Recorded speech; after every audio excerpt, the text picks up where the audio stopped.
Hey. So we are here at Speakers Magazine Podcast. I'm your host, Dr. Pam Perry. And today we're going to be talking with Devina Parker, who was featured in our March issue. And you're going to hear from her. She is called the Feelings Therapist. It's changing lives. She has a book. Also, people call her Miss D. So we're going to really talk to her about what that means to be a feeling therapist. She's speaking and doing a lot of things.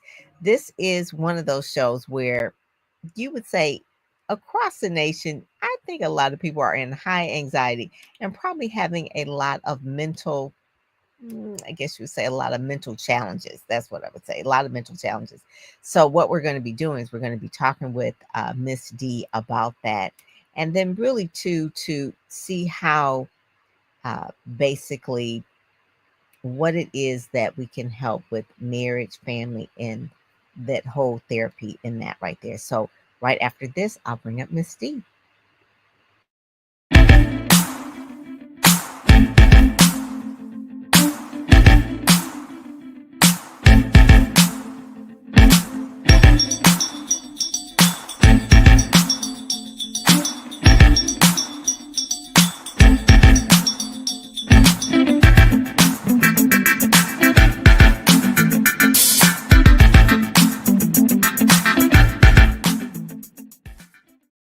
Hey there. Oh, good to see you, Hi. Miss D. It's good to see you Devina too. Parker. Yes. So we were in this issue. We were in the March issue with your cohort, Dr. Vicky. She hmm had an event in March down in Atlanta, but just, they can read in the description a little bit about who you are. But one of the things that you do is you have a children's book series. I And do. so give us a little bit about your background and why this is a big thing for you of having a children's book series. Basically, your title is a marriage and family therapist. You're a professor, Mhm. you're author, obviously you're a Yes. speaker, but Mhm. give them a little bit about your history and your background. Little bit. First of all, thank you for having me. I'm so excited. Just I was ready yesterday, and I was like, "What's happening?" I I'm was so like, excited. that's I know. I it. was like, "Oh, I'm a day early." So I am Devina Parker. People call me Miss D. Marriage and family therapist. I've been in the field for about a decade, and I've worked with in community mental health in California. I've worked with service members overseas in war zones in West Africa, in England, in Germany, and I am really passionate about educating and informing the community, the Black community, on mental health and the importance of relationships. And I got to thinking, right? Like I wrote this children's book. I have it here. Yeah, I was like, I turn it around for y'all. love it. I wrote this children's book because I wanted to educate families because there's so much we don't learn on the end of education, right? We're not taught emotional identification. We're not taught how to identify, how to express our emotions. We're not taught of how to communicate effectively. So even in my private practice is geared towards the parents, geared towards adults, but I'm doing the work that should have happened with all of us as children. I was like, you know what? I'm gonna write a children's book. So Mm. we tackling it on both sides, teaching, educating the children and the parents, the entire family at the same time, and in my private practice doing the work one on one. Because I find that most people, when they are having issues or there's a lot of things that are going along with their mental health, they stem from childhood. Always back to childhood. The first 5 years are the formative years. And so tell us about what your first 5 years was like, I guess you would say, in terms of your family and why you chose this profession. My first 5 years, we moved often, moving often. My mom is Navy, my stepdad's Army. Even right now, I have three older brothers. One of them is a Marine, the other one's in the Army. See? So even though by the time I was born and like aware, they were out of it, but they still ran that house like it was the Army, Navy, Marine all in one. And with moving so much, we know one of the things children need is stability, something to hold on to, like, know, oh, this is here. But we moved often, and on top of that, some of the challenges that not every family is perfect. Not every family, everything is by the book. So I didn't grow up with my biological father. I didn't, and I didn't have the language to really identify or express how that felt. Yeah. And so the first 5 years, I didn't know my parents divorced when I was 3. And just to give you a glimpse of how important the things are from 1 to 5, I don't remember much from when I was 3. But what I do, I remember two memories. One memory was them in an argument, and the other one was the day my mother left. Wow. And those are the memories. And they kind of, Those, yeah. correct. And those are the ones that stick. And then when you're sitting with the therapist, someone like you, trained professional, they'll bring those things up. And that really kind of spills over into a lot of things in your life of why we do what we do or why Correct. we have the relationship breakups that we do. Correct. Yeah. One of the reasons why I decided to become a therapist, I was going to be a lawyer, and I did a lot of court watching and in DC when I was studying in DC. And I was like, man, there's something missing. Before, so I was going to be a criminal attorney, and I realized before someone enters the criminal justice system, if you will, the first system we are born into is our family system. That Hmm. is the first foundation. And a lot of times with adults, we do have to revisit the childhood. We do have to revisit the first relationships that you have is with your mother in the Hmm. womb, is Yeah, with your father. that's true. And if That's that's the foundation and we don't understand, or there's been some type of trauma or impact or hurt there, that's going to impact how we do relationships with people, with friends, with romantic relationships, even with siblings. It has an impact. true. Hmm. I want to show a little bit of what your the in the can we see that here? Okay, Yes. here it is here. So this is from the issue from the March issue, and really it talks a little bit about you at this book festival, uh, sharing the book, and then probably it's really good for parents to come up to you and that kind of thing.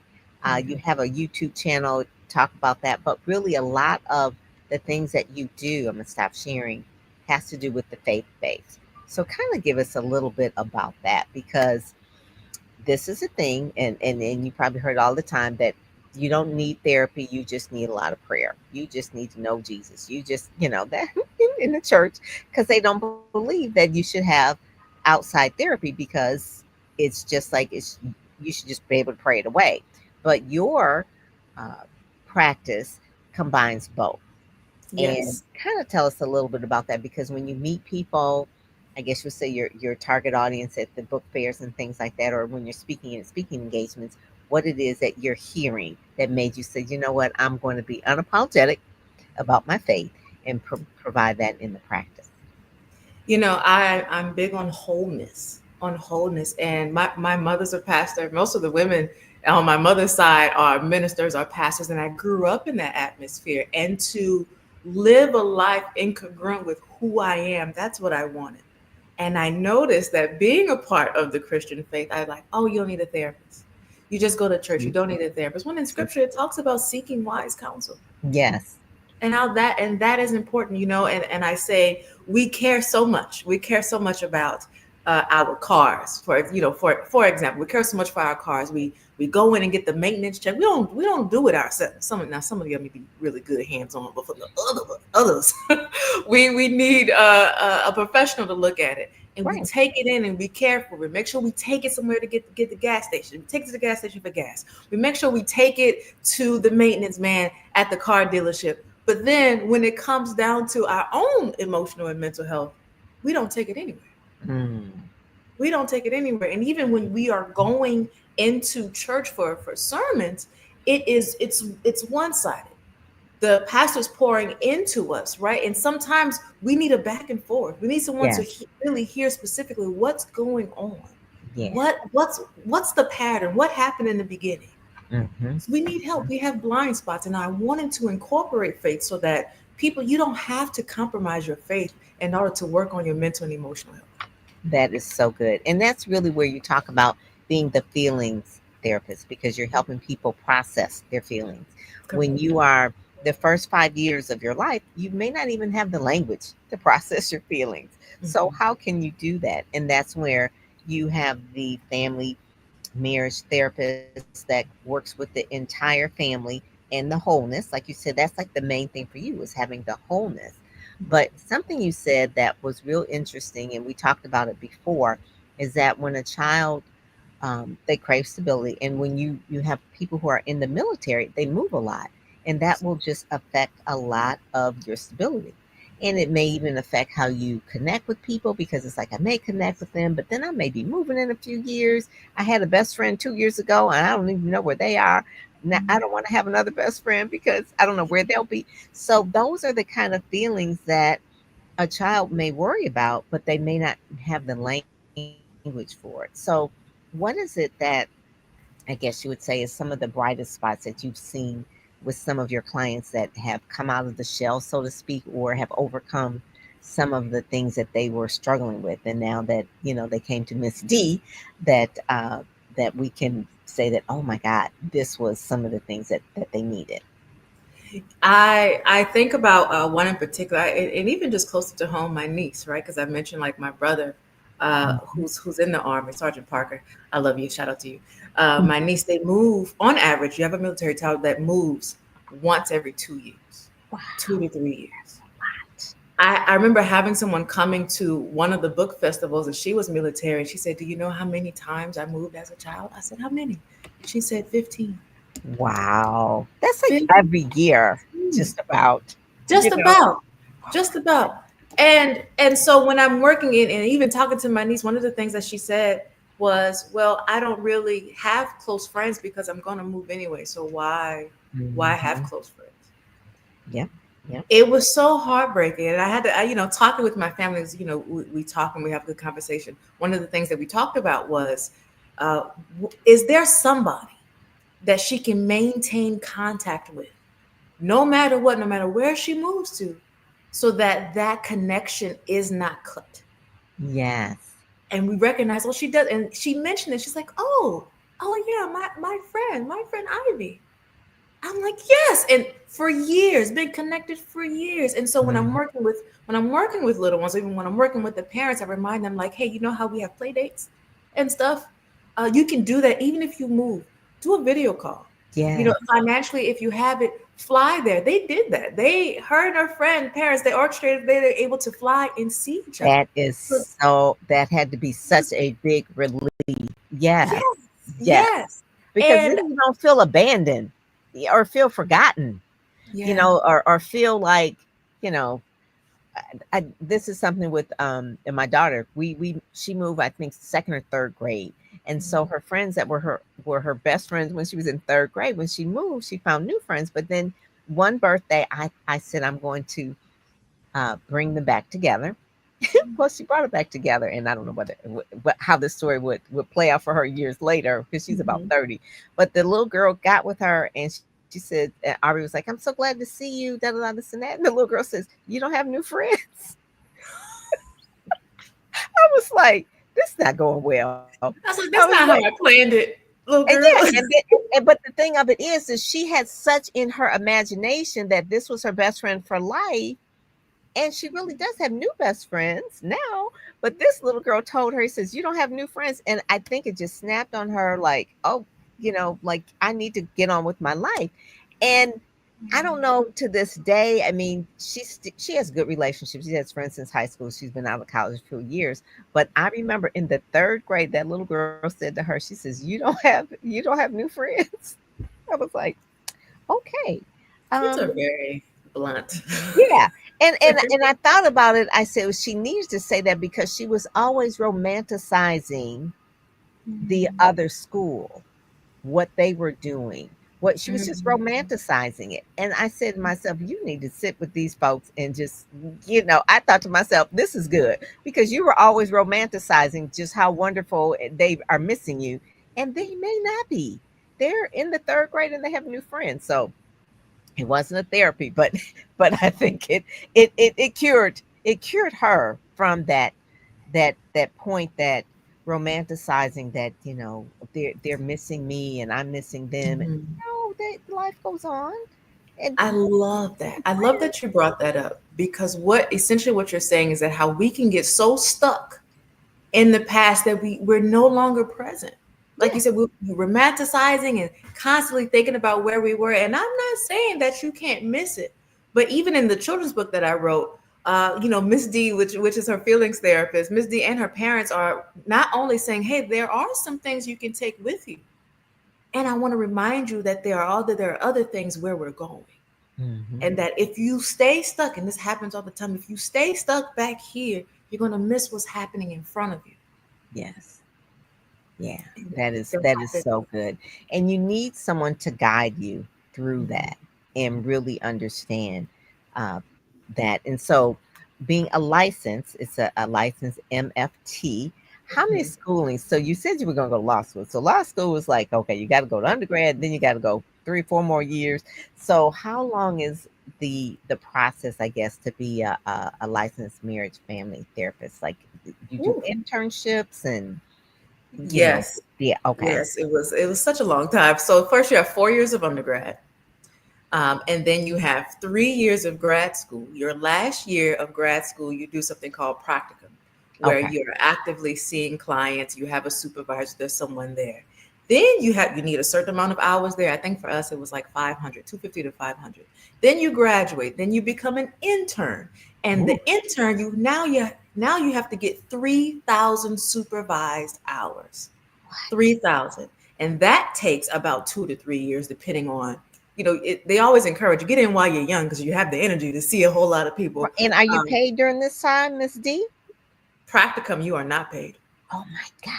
Intern, you are paid, but it's not a whole lot. It's Right. not a lot. Because it's more like It's enough to training. wet your whistle. Yeah, it's That's just the training. the water. Wow. Yes.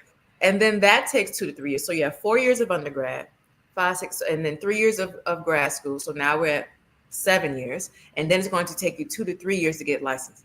10 years. Wow. And then So you after really have that, to be committed. You really do have to be committed for this. This is the thing. You have to be committed to this. You're gonna have to love it. It's not like I'm gonna do this because I like talking to people. This is like a 10-year commitment to really yes, training and really understanding. Now, you are a professor and I now am. you're also an author and a speaker. I am. So this is none of this is a cakewalk, but out of all of them that you are doing, which one is it that you enjoy now, or do you see as the next phase for your career, so to speak? That's a great question. That's a great question. I love, Because you must teaching it. teach. I was gonna say, it Yes, looks like you must have a teaching gift. I do. I do. And I love, and that's what speaking comes so naturally. Mhm, So mhm. fun fact, my mom has been training me to speak and teach. I was teaching the Bible when I was 5. Oh my goodness. Okay, so then Yes. that's just like a natural thing that she saw that you do. So no matter whether you're speaking, you're gonna be speaking and teaching, or whether you are doing therapy, you're gonna be teaching, or whether you're writing the books are nonfiction, or well, they're children's books, so you're teaching in the book and then Yes, I also am. speaking on the stage or I panels am. and things like that. So Hmm. what is it you do on the YouTube channel? Probably I can guess, but what do you do on the YouTube channel? A teaching. Well, what I do every week, I have an opportunity where, people that follow me, that, hey, do you have a mental health question? Mm. And I know we have access to AI, we have access to Google, but sometimes people want You to need to hear from you another wanna hear person. from people. They Right, want to yeah. hear from people, and Let so me let me people just say, say this really quick before you get into that, because that is so true. You have a TV show, people can ask questions. I had the daughter that I was telling you about say to me one time, she was maybe in her 20s. She was almost adulting, right? And I said something like, I can help you with this or whatever. You're gonna buy a car, whatever. She says to me, I have Google. I'm good. I'm like, what? We don't need parenting anymore. They have Google. And now this was before AI. I was "Shots like, fired." these kids are really coming up like, I don't need any kind of parenting. I got Chat GPT. I'm like, what? I was like, oh, okay. You we'll see how that works. Okay, Miss 20 something. But yeah, we do need to talk to people. So you have people write in questions or send you emails and that kind of thing. They can go to Misty Therapy and they can actually go there and send you questions, and you answer. Yes. Yes, every Thursday I answer, whether I'm answering directly to them, and they all know I keep everyone's information identity confidential, Yeah, yeah. and I'll make a video, especially if I'm hearing like a question that's coming up more often. So Mm. I'm like, okay, this is something that the community doesn't know much about in terms of experience, and not that AI isn't good, Yes, but the it truth is, is. what we do differently is individualize it for the person that we're working with. And people need to hear, some people just need to be educated on something, like, oh yeah, I didn't know that, let me start doing that. Sometimes they need to be advised, like, oh yeah, you should seek a professional on this. And sometimes people just want to hear, like, hey, that's hard. I see you. I Mhm. see you. Mhm. So there are a lot of people who are lonely. Yeah. And speaking of loneliness, even with, working with people in the military, especially if they grew up that way, that was their childhood. They were the ones that were moving all the time. So how does that impact them as adults? Now they're having difficulty in relationships because they don't know how to connect. They Mm. disconnected as a way to survive. And that's what needed to happen. So now the challenge is connecting with other people, which makes it difficult in romantic relationships, which makes it difficult in friendships. And so now it's like, hey, I'm looking up and I'm realizing I'm alone. Mm. Why? Why Mhm. is that? What's going on? And so I Mhm. want to educate people so that they know, hey, let me tell you something. There's some work that you got to do. There's some things you have to learn, I unlearn and relearn. Right. And And that's what I do on my YouTube. that is one of the things too, when people are lonely, and that happens for especially seniors. They said a lot of times people can die from loneliness. I didn't realize that, but they said that's one of the things in senior citizen homes or nursing homes is the loneliness. I'm like, oh Yeah. my god, and that's like a real mental health thing. But the other thing I was thinking, that the children's books, that you've dived into this, that and going to book festivals and that sort of thing, do you find a we're at this age where I see so many kids with iPads. Are kids reading as much? I mean, I know that I was making sure that my daughter read all the time. So now she's like, okay, I listen to audiobooks. Oh, okay, whatever. Um, do you find that maybe your children's books can eventually become like a TV series or a cartoon or that kind of thing? Not an audiobook. I guess it could be an audiobook for kids, but they want to see some pictures and stuff. What do you think? I know that my book will become a cartoon.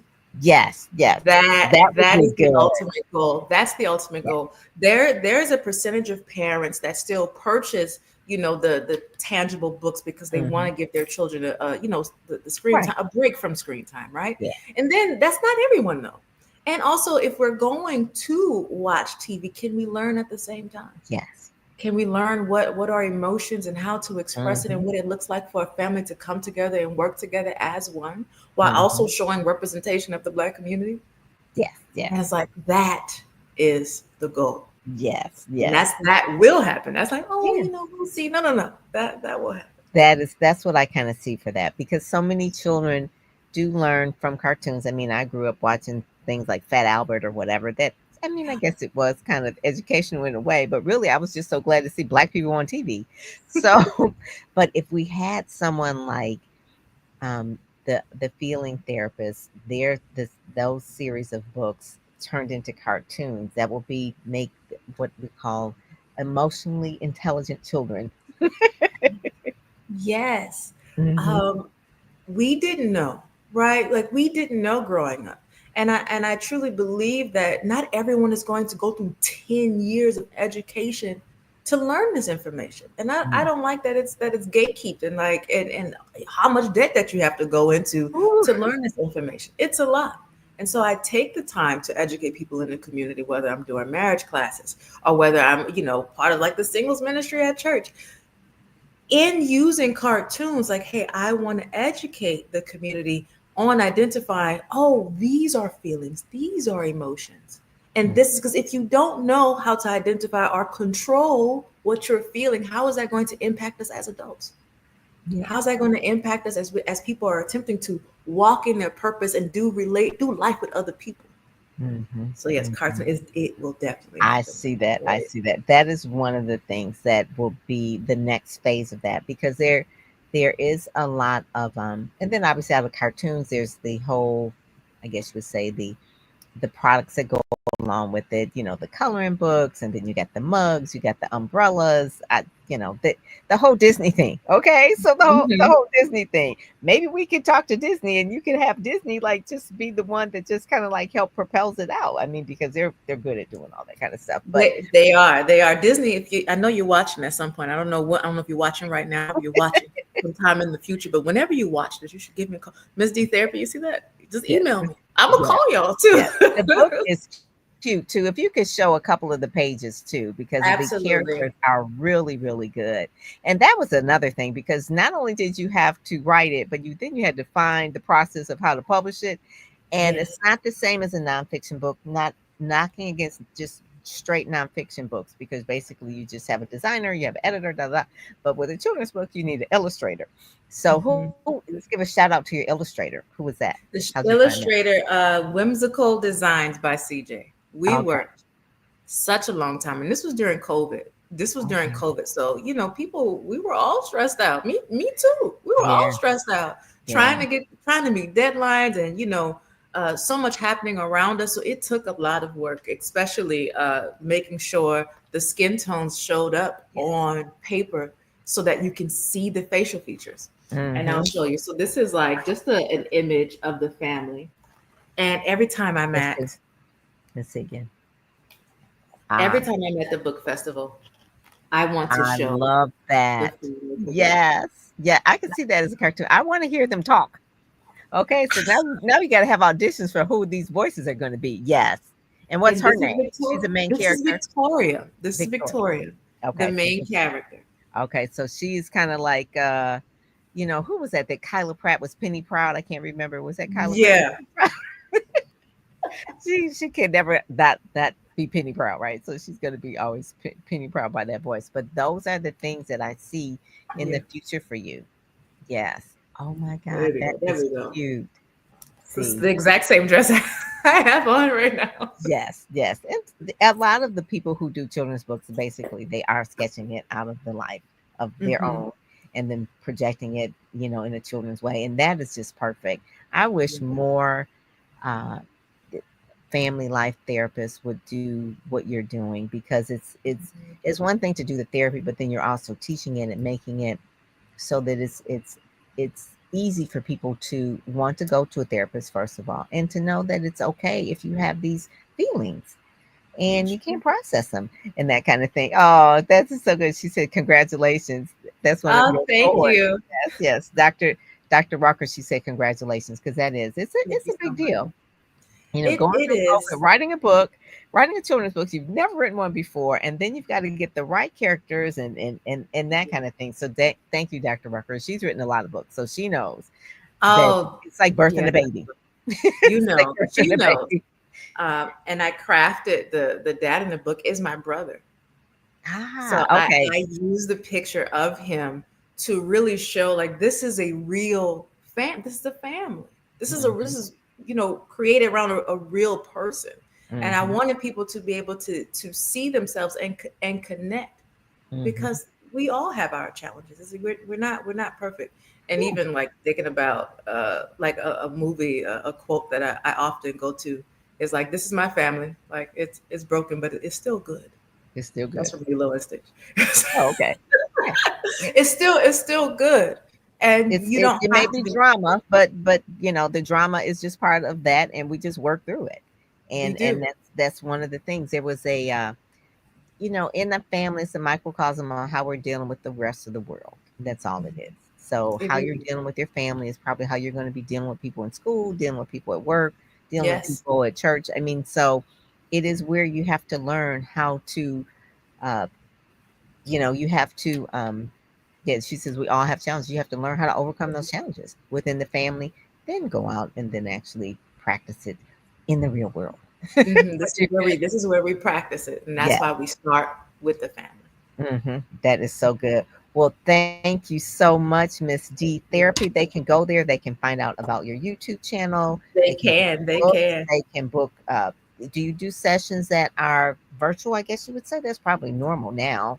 Yes, I do virtual sessions, Yeah. especially those working with women in business. Because how hard is it to try to do all the work there and then try to focus on your family or your relationships and having that work-life balance. So doing virtual sessions, I do walk and talks face to face. So if you're in the New Orleans area, that's what I do.